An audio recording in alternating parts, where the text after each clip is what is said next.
तो hello guys, मैं आपको बता दूं कि अभी पवन सिंह के फैंस हैं, जितने भी फैंस हैं सब अभी एक्टिव में हैं। क्योंकि अभी तक देख सकते हैं कितना दिन हो गया गाना पवन सिंह का आए हुए। जो पिछला गाना आया था कमर दबा दी, वो बढ़िया रिस्पॉन्स कर रहा है, लेकिन अगले गाने का कोई अता पता नहीं है। तो सब जितने भी पवन सिंह के फैन हैं सब एक्टिव नजर आ रहे हैं, इंस्टाग्राम पर पोस्ट कर रहे हैं कि अपने मैनेजमेंट को सुधारिए। मतलब गाना आने, कोई भी फिल्म भी आता है तो उसका प्रमोशन नहीं किया जाता है, गाना भी आता है तो उसका प्रमोशन नहीं किया जाता है, और कब गाना आता है कब नहीं आता है।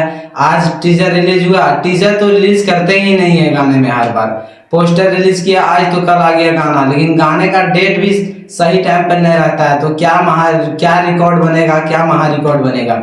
सब बोलते हैं कि इस बार इस गाने में रिकॉर्ड बनाएंगे, लेकिन किसी को पता ही नहीं रहता है कि अभी गाना आएगा। जैसे आज सुबह गाना आ रहा था तो कल पोस्टर रिलीज कर देना चाहिए था कि आज सुबह गाना आएगा, लेकिन आया नहीं है अभी। लेकिन आएगा तो पहले टाइम पता चल जाना चाहिए सबको, तब ना रिकॉर्ड बनेगा।